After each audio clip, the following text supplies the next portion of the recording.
है कि भारतीय राष्ट्रीय कांग्रेस यहां पर उत्तर प्रदेश में 17 सीटों पर चुनाव लड़ेगी और इस गठबंधन के तहत अन्य जो बची हुई 63 सीटें, इन पर इंडिया गठबंधन के जो भी उम्मीदवार समाजवादी पार्टी के, अन्य दलों के भी जो कि इसमें समावित होकर इस गठबंधन में शामिल होंगे, उनका हम सब में डटकर मुकाबला करेंगे और भारतीय जनता पार्टी को शिकस्त देंगे। मैं राष्ट्रीय कांग्रेस के हमारे सम्मानीय अध्यक्ष आदरणीय मल्लिकार्जुन खड़गे जी का, समाजवादी पार्टी के हमारे सम्मानीय अध्यक्ष आदरणीय अखिलेश यादव जी का इसके लिए विशेष आभार मानता हूं कि दोनों आदरणीय नेताओं ने पूर्ण विश्वास के साथ और आने वाली उत्तर प्रदेश की राजनीति को मद्देनजर रखते हुए एक दूरगामी लक्ष्य को सामने रखकर इस गठबंधन को अपनी मान्यता दी और साथ ही हमारे उन सभी समिति के कमेटी के सदस्यों का मैं विशेष रूप से आभार मानना चाहूंगा और विशेष रूप से मैं हमारे उदयवीर जी का, संगठन के हमारे आदरणीय प्रोफेसर राम गोपाल जी का, कमेटी के अन्य सदस्यों का भी विशेष आभार व्यक्त करता हूं कि बहुत ही सौजन्यता से, सकारात्मक रूप से जितनी भी चर्चाएं हुई, काफी गहन चर्चाएं जो हुई, उसके बाद ये निर्णय लिया गया। हमें पूरा विश्वास है कि इतनी मशक्कत के बाद जिस निर्णय पर आज हम पहुंचे हैं, आगामी लोकसभा चुनाव में हम मिलकर एकजुट होकर मजबूती के साथ भारतीय जनता पार्टी को मुकाबला ही नहीं करेंगे बल्कि उनको अच्छी टक्कर देकर उनकी शिकस्त करेंगे। बहुत बहुत धन्यवाद। मैं निवेदन करना चाहूंगा आदरणीय हमारे राष्ट्रीय सचिव राजेंद्र चौधरी जी से कि वे कृपा करके संबोधन। एक मिनट इसके बाद कर देते हैं, आखिर में कर देते हैं, इसके बाद में दोनों हमारे सम्मानीय अध्यक्ष बोल लें और उसके बाद में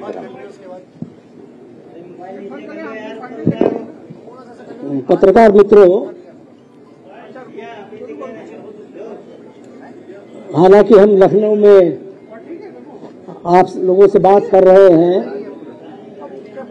लेकिन ये संदेश, भारत को बचाने का संदेश पूरे देश में जा रहा है।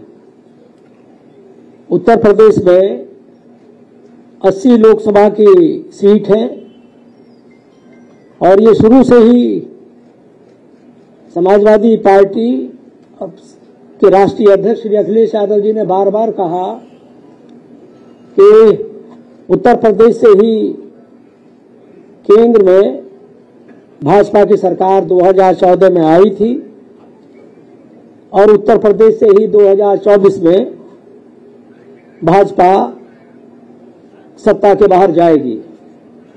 इसी संकल्प के साथ हम लोग यहाँ आपके सामने इस संदेश को लेकर उपस्थित हुए हैं कि हालात देश के बहुत खराब हैं, किसान सड़कों पर है, नौजवान सड़कों पर है, समाज के सभी ऐसे वर्ग जो विगत 10 वर्षों से भाजपा की कुनीतियों का और उनके अन्याय का शिकार रहा है, उन सब को बचाने के लिए, भारत को बचाने के लिए इंडिया गठबंधन के इस सपने को साकार करने का हम भारत के सम्मानित मतदाताओं से और उत्तर प्रदेश के सम्मानित मतदाताओं से निवेदन करते हैं कि जो लोकतांत्रिक अधिकार आप लोगों के पास है, वोट का अधिकार, मतदान करने का अधिकार, उसका आप पूरी ईमानदारी के साथ, पूरी निष्पक्षता के साथ इस राष्ट्र को बचाने में इस्तेमाल करेंगे। हम ये भी निवेदन करते हैं मतदाताओं से, किसान भाइयों से, नौजवानों से, हमारी बहनें जिनके साथ लगातार भाजपा के शासनकाल में अत्याचार हुआ है, उन सभी वर्गों से कि देश में जो अघोषित स्थिति पैदा हो गई है, लोकतंत्र के नाम पर सांप्रदायिकता, अन्याय, उत्पीड़न सभी वर्गों के साथ भाजपा ने किया है। आज जरूरत इस बात की है कि भारतीय संविधान जो खतरे में है भाजपा के कारण, उसको बचाना और लोकतंत्र को बहाल रखना, लोकतंत्र की जो स्वस्थ परंपराएं हैं उनको और ताकत देना, ये भारत की जनता के हित में है।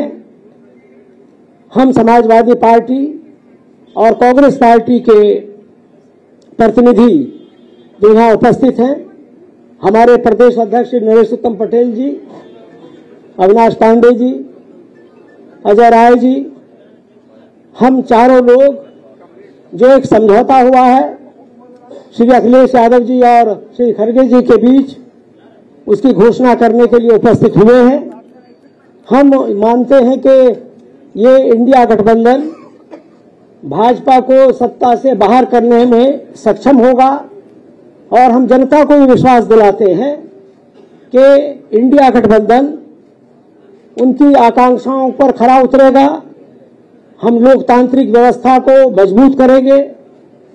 देश में हम अभिव्यक्ति की जो आजादी भाजपा के कारण कुचली जा रही है, उसको बहाल करने में सक्षम होंगे।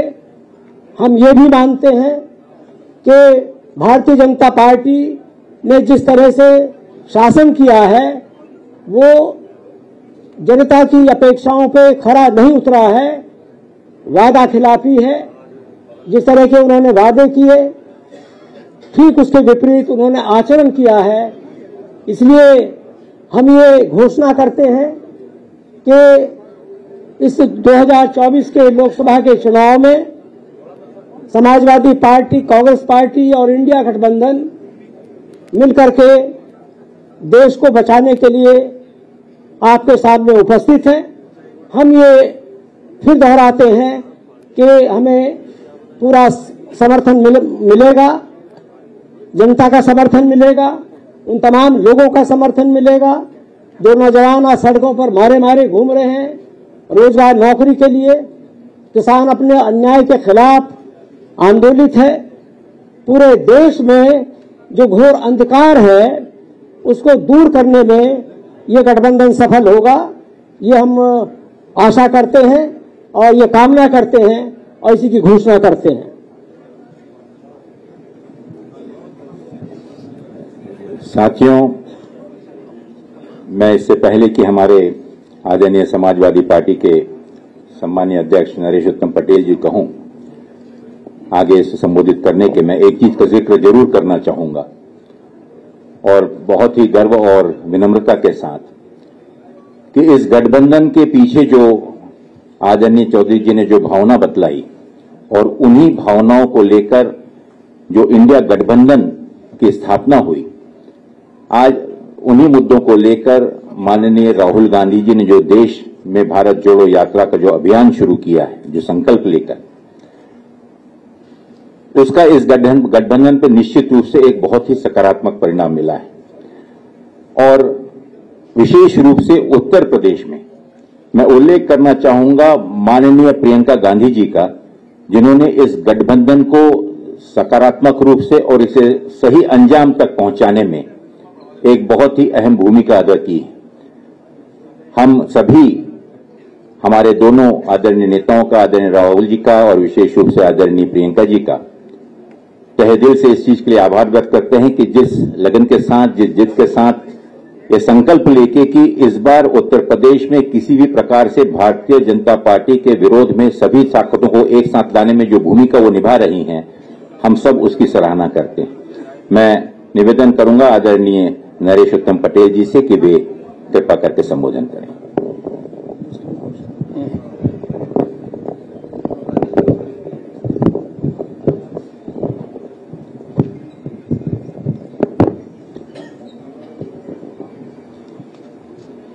सम्मानित पत्रकार भाइयों,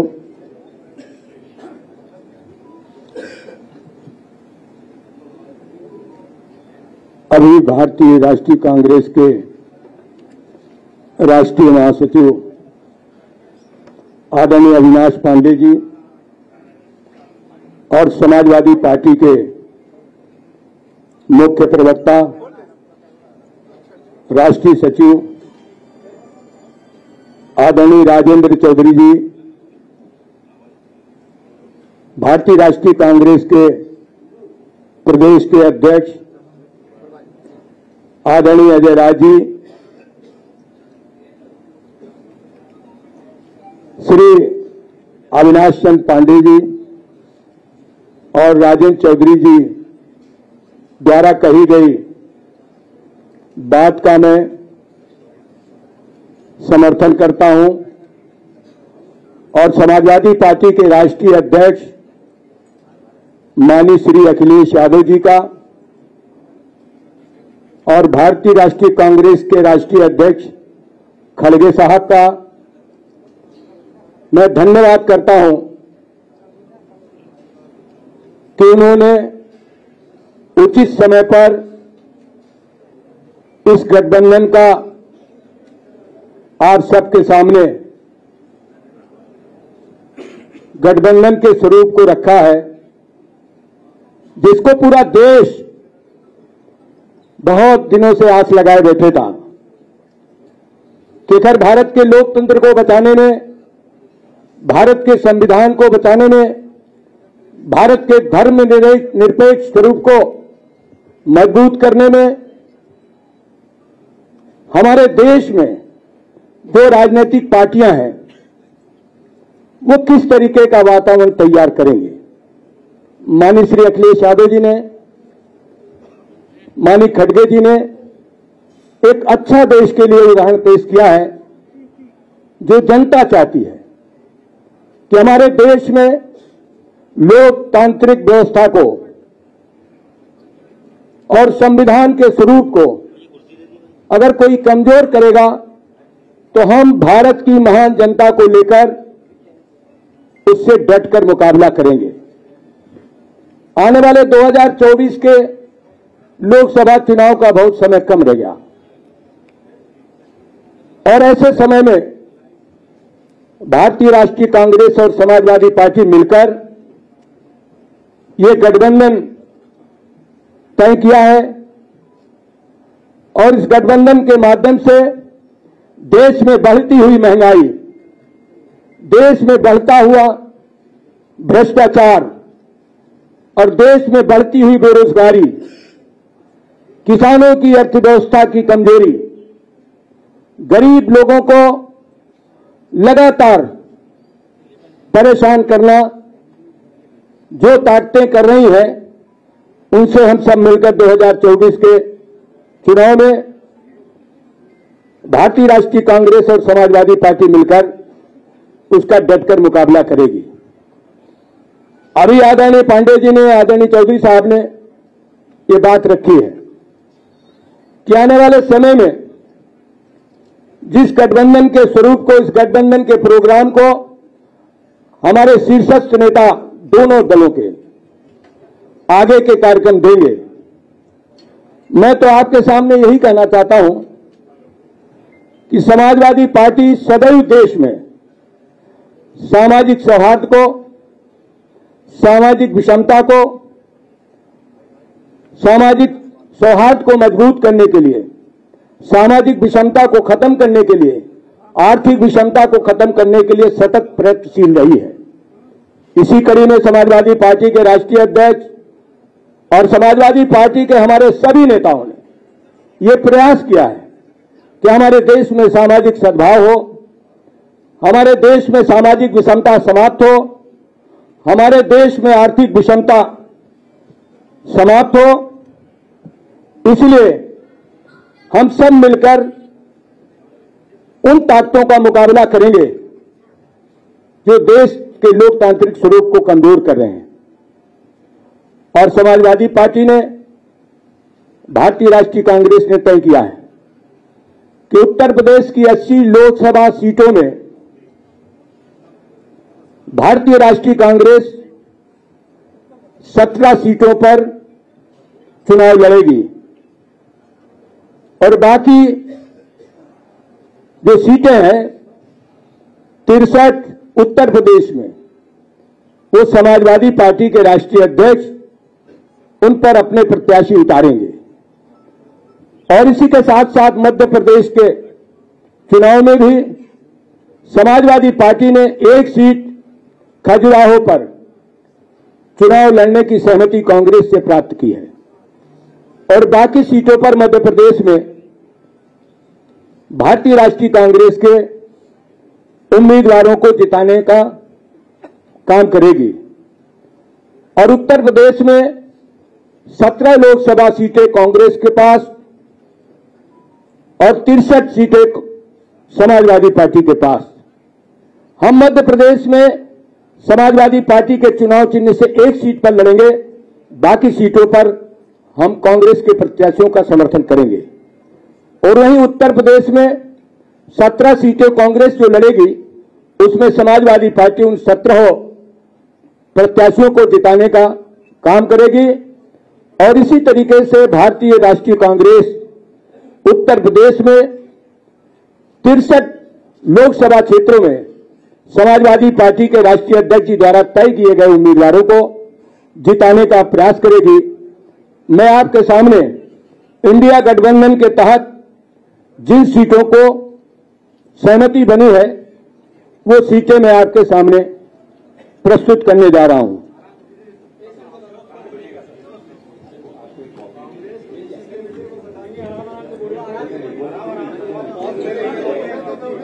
उत्तर प्रदेश में जो भारतीय राष्ट्रीय कांग्रेस अपने उम्मीदवार उतारेगी, उन सीटों के नाम मैं आपके सामने प्रस्तुत कर रहा हूं। लोकसभा सीट रायबरेली, लोकसभा सीट अमेठी,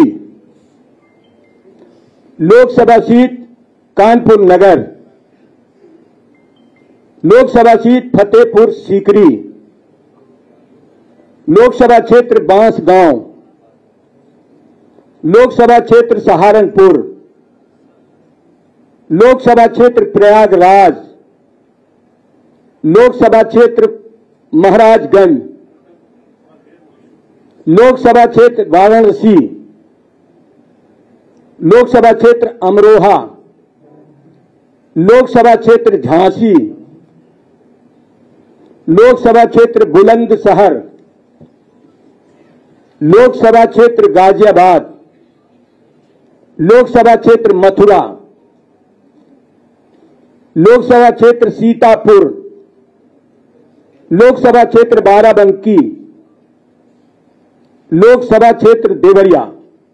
इन 17 सीटों पर भारतीय राष्ट्रीय कांग्रेस के उम्मीदवार चुनाव लड़ेंगे और बाकी उत्तर प्रदेश की 63 सीटों पर समाजवादी पार्टी के उम्मीदवार होंगे। और मध्य प्रदेश में एक सीट खजुराहो पर समाजवादी पार्टी के उम्मीदवार होंगे। बाकी सभी सीटों पर जो भारतीय राष्ट्रीय कांग्रेस उम्मीदवार तय करेगी, उनको समाजवादी पार्टी के हम सब लोग जिताकर भारत की लोकसभा में भेजेंगे। और उत्तर प्रदेश की जो 63 लोकसभा क्षेत्र है, उसमें भारतीय राष्ट्रीय कांग्रेस के सभी सम्मानित नेता, कार्यकर्तागण, समर्थकगण समाजवादी पार्टी को उम्मीदवारों को जिताने का काम करेंगे। सर, आजाद समाज पार्टी क्या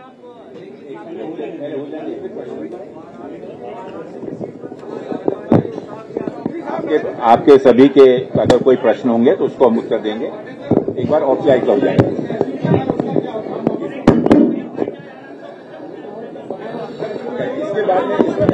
अब इसके बाद ले लीजिए। आपके सभी प्रश्नों का समाधान किया जाएगा। कृपा करके पहले एक औपचारिकता पूरी हो जाने दीजिए। मंच पर हमारे यहाँ उपस्थित आदरणीय हमारे प्रभारी महासचिव अविनाश पांडे जी, हमारे यहाँ प्रदेश के अध्यक्ष समाजवादी पार्टी के नरेश उत्तम पटेल जी, राष्ट्रीय सचिव एवं प्रवक्ता मुख्य प्रवक्ता राजेंद्र चौधरी जी, यहाँ उपस्थित सभी पत्रकार साथी भाइयों बहनों, पत्रकार छायाकार साथी और सभी कार्यकर्ता साथी, पूर्व के हमारे जितने भी वरिष्ठ लोगों ने अपनी बात रखी है, मैं उससे अपने आप को संबद्ध करता हूं और आपसे इतना ही कहना चाहूंगा कि जो ये गठबंधन बना है, इंडिया गठबंधन, ये मजबूती से 2024 में अपनी जीत दर्ज कराएगा और एनडीए गठबंधन को हराएगा। निश्चित तौर से हम लोग हराएंगे और हमारी जो स्ट्रेटजी है, रणनीति है कि हम सब लोग एक दूसरे की ताकत बनेंगे, एक दूसरे के साथ कंधे से कंधा मिलाकर खड़े रहेंगे। समाजवादी पार्टी 63 सीट पर लड़ेगी, एक एक कांग्रेस का कार्यकर्ता, हमारा एक एक जाबाज बब्बर शेर उनके साथ खड़ा रहेगा और इनके जो कार्यकर्ता साथी है 17 सीट पर, वो हमारे साथ खड़े रहेंगे। जैसा आप सब लोगों ने देखा कि आज राहुल जी की यात्रा लगातार चंदौली से जो चल रही है, ये भारत जोड़ो न्याय यात्रा, जबरदस्त समर्थन सहयोग चंदौली बनारस से प्रयागराज होते हुए आज हम सब लोग कानपुर से उनको छोड़े लखनऊ होते हुए, कल आपने लखनऊ में देखा, ऐतिहासिक यात्रा हुई है। और वाराणसी की बात में जिक्र करना चाहूंगा, काशी बाबा विश्वनाथ की नगरी।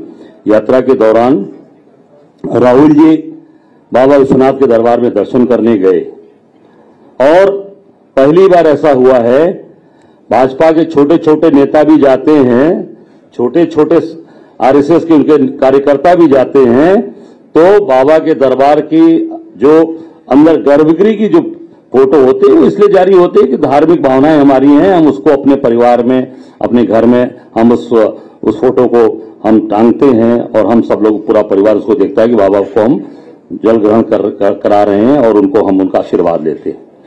वो चित्र,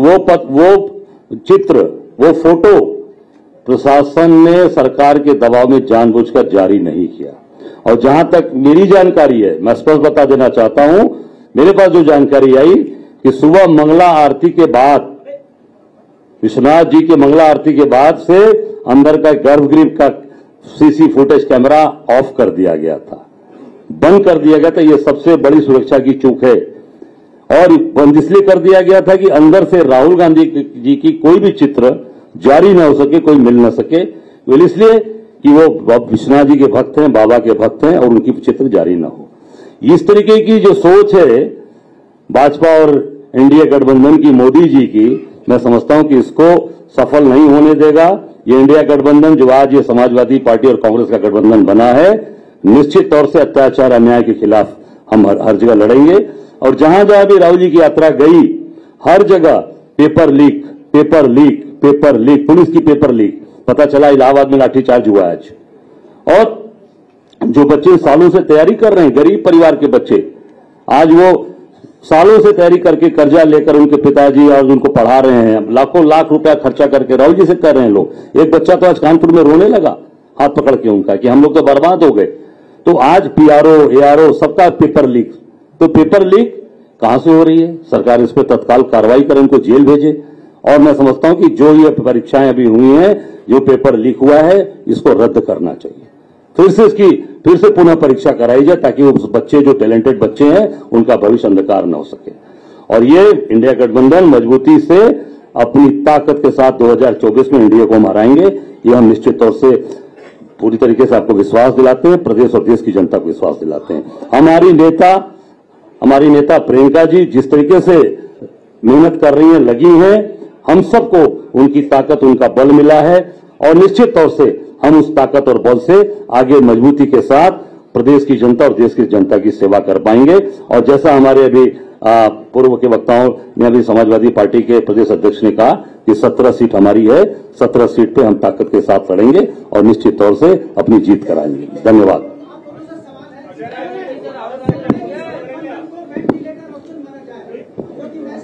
साथियों, जैसा कि हमारे सभी प्रमुख वक्ताओं ने आज इस गठबंधन के बारे में, उसका उद्देश्य, उससे संबंधित जो समझौता हुआ है, उस समझौते के तहत सीटों का बंटवारा, उनके नाम, इसकी जानकारी दी। अब आप अगर इसमें कोई अगर प्रश्न पूछना चाहें तो पूछ सकते हैं।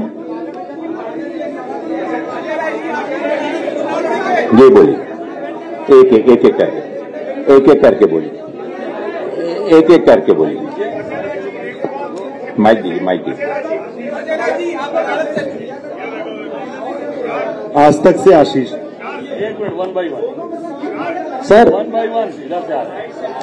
एक मिनट को समझ में नहीं आ सर रहा। आशीष आज तक से ये वाराणसी की सीट पे जो कैंडिडेट उतारा गया है क्या उसको वापस करेगी या जिन सीटों पर एक मिनट थोड़ा सुनने दीजिए भैया। जो भी सीटें ऐसी थी जहां पर समाजवादी पार्टी ने कैंडिडेट उतारा था वहां पर वापस किया जाएगा, किस तरीके से आप लोगों का कोऑर्डिनेशन बना है? वो दीजिए, एक यहाँ रख लीजिए, उसको जानकारी।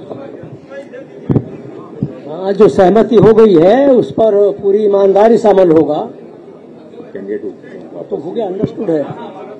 हाँ बिल्कुल बिल्कुल। जब चंद्रभान यादव अमर उजाला से। महासचिव जी, कांग्रेस अपने कैंडिडेटों की सूची कब तक डिक्लेयर कर देगी? बहुत जल्दी ही, क्योंकि जैसा कि आप जानते हैं कि इसकी एक प्रक्रिया होती है। उस प्रक्रिया की शुरुआत अब जब कॉन्स्टिट्यूंसीज सुनिश्चित हुई हैं तो स्वाभाविक है कि उसके आगे की प्रक्रिया भी जल्दी शुरू होगी। प्रदेश कांग्रेस कमेटी द्वारा प्रदेश इलेक्शन कमेटी और उसके बाद में सीसी इस पर फाइनली मोहर लगाएगी। सीमांत रिजवी, भारत समाचार। सर, अखिलेश यादव जी कब न्याय यात्रा में शामिल होंगे? अब गठबंधन हो गया है, क्योंकि लखनऊ से तो यात्रा निकल गई, अब आगे कहां पकड़ेंगे राहुल गांधी को? मैं इस पर एक बहुत स्पष्ट रूप से कहना चाहूंगा कि हम सभी लोग माननीय अखिलेश जी का धन्यवाद करते हैं कि उन्होंने जो निमंत्रण माननीय कांग्रेस अध्यक्ष द्वारा उन्हें दिया गया था उसकी स्वीकृति प्रदान की और उन्होंने स्वयं इस चीज के लिए जाहिर रूप से कहा था कि इस यात्रा में जहां भी, पहले उनका यह था कि अमेठी रायबरेली में इसमें शामिल होंगे, लेकिन मुझे पूरा विश्वास है कि 24 और 25 को भी यात्रा चल रही है उत्तर प्रदेश में, तो अपने सुविधा अनुसार कांग्रेस अध्यक्ष का पुनः उनके पास में स्मरण कराया गया है और बहुत जल्दी ही वो अपने प्रोग्राम की स्वीकृति देंगे। सर, प्रशांत श्रीवास्तव, इंडिया टुडे से। अजय राय जी, एक सवाल है आपसे। वैसे तो सीटों की घोषणा हो गई है, 17 नाम सीटों के बता दिए हैं, लेकिन ये क्या सच्चाई इस बात में है कि श्रावस्ती और खीरी को लेकर अभी भी पेच फंसा हुआ है? देखिए, पेच तो कहीं पर भी नहीं फंसा हुआ है। ये निरंतर चलने वाली प्रक्रिया थी जो पिछले 1.5 महीनों से, ये इतना आसान। एक मिनट भाई, आप लोग अगर शांत हो जाएंगे तो मैं बोल पाऊंगा, प्लीज। ये प्रक्रिया, मैं एक चीज बता दूं कि ये निर्णय कोई बैठकर, टेबल पे बैठकर और बंटवारे के तौर पर नहीं हुआ है। ये जैसे मैंने कहा कि एक दूरगामी लक्ष्य को साथ में रखते हुए, जिसमें लोकसभा चुनाव सर्वप्रथम चुनौती हमारे सामने है, इसके चलते हुए अनेक विषयों पर चर्चा होकर यह निर्णय लिया गया और स्वाभाविक है कि इसमें आने वाले समय में अगर ऐसा कोई लगता है तो दोनों दल मिलकर चर्चा करेंगे और इसमें कोई, जैसे पहले चर्चा करते हैं, अगर ऐसी कोई चीज होगी तो वो चीज आप लोगों को सूचित कर दी जाएगी, लेकिन वो चुनाव के हित में होनी चाहिए, चुनाव को मद्देनजर रखते हुए इसके बेहतर नतीजे के लिए होना चाहिए। सर, विवेक त्रिपाठी, INS न्यूज एजेंसी से, उसके बाद उधर। अविनाश जी, एक सवाल मेरा है, आपके साथ ये आजाद समाज पार्टी का चुनाव नगीना से लड़ने की बात चल रही है, क्या वो रहेंगे गठबंधन में या नहीं? कौन भैया? चंद्रशेखर। देखिए, अभी जैसा मैंने कहा कि एक ब्रॉडर तरीके से इन 80 लोकसभा क्षेत्रों का विभाजन, दोनों जिम्मेदारियां दोनों दलों ने, राष्ट्रीय दल और हमारी समाजवादी पार्टी ने लिया है और इसके बारे में आने वाले दिनों में जब अन्य कई छोटे दल हैं, कई ऐसे दल हैं जो कि विशेष जाति विशेष को का प्रतिनिधित्व करते हैं, कोई विशेष क्षेत्र का प्रतिनिधित्व करता है, ऐसे कई दल भी इसमें शामिल हैं। तो जब प्रक्रिया वो शुरू होगी, अगली प्रक्रिया, तो निश्चित रूप से अगर वहां पर गठबंधन में उचित समझा गया तो निश्चित रूप से उनको भी समावेश किया जाएगा। जी सर, आदित्य तिवारी, दैनिक भास्कर से। पहले इनको दीजिए, ये इनका बड़ा पहला प्रश्न। दिनेश, और उनका बहुत ही, मेरा सवाल ये है कि इस गठबंधन का क्या वजूद है? न इसमें जयंत चौधरी और न मायावती, क्या आप वेंटिलेटर पर हैं? मुझे आपके इस दुख से मैं वाकई में बहुत भावुक हो गया कि आपने इंडिया गठबंधन के प्रति जो जब से चीख कर जो आपने भावना व्यक्त की, मैं बहुत बहुत आभारी हूं आपका। आदित्य तिवारी, दैनिक भास्कर से। जी, आपका गठबंधन जो हुआ है, तो जो सीटों का समीकरण हो गया है, इसमें जो राहुल और प्रियंका गांधी के लड़ने को लेकर कुछ बातचीत हो गई है? कहां से लड़ेंगे लोग? रायबरेली, अमेठी? साथियों देखिए, रायबरेली और अमेठी ये निश्चित रूप से उत्तर प्रदेश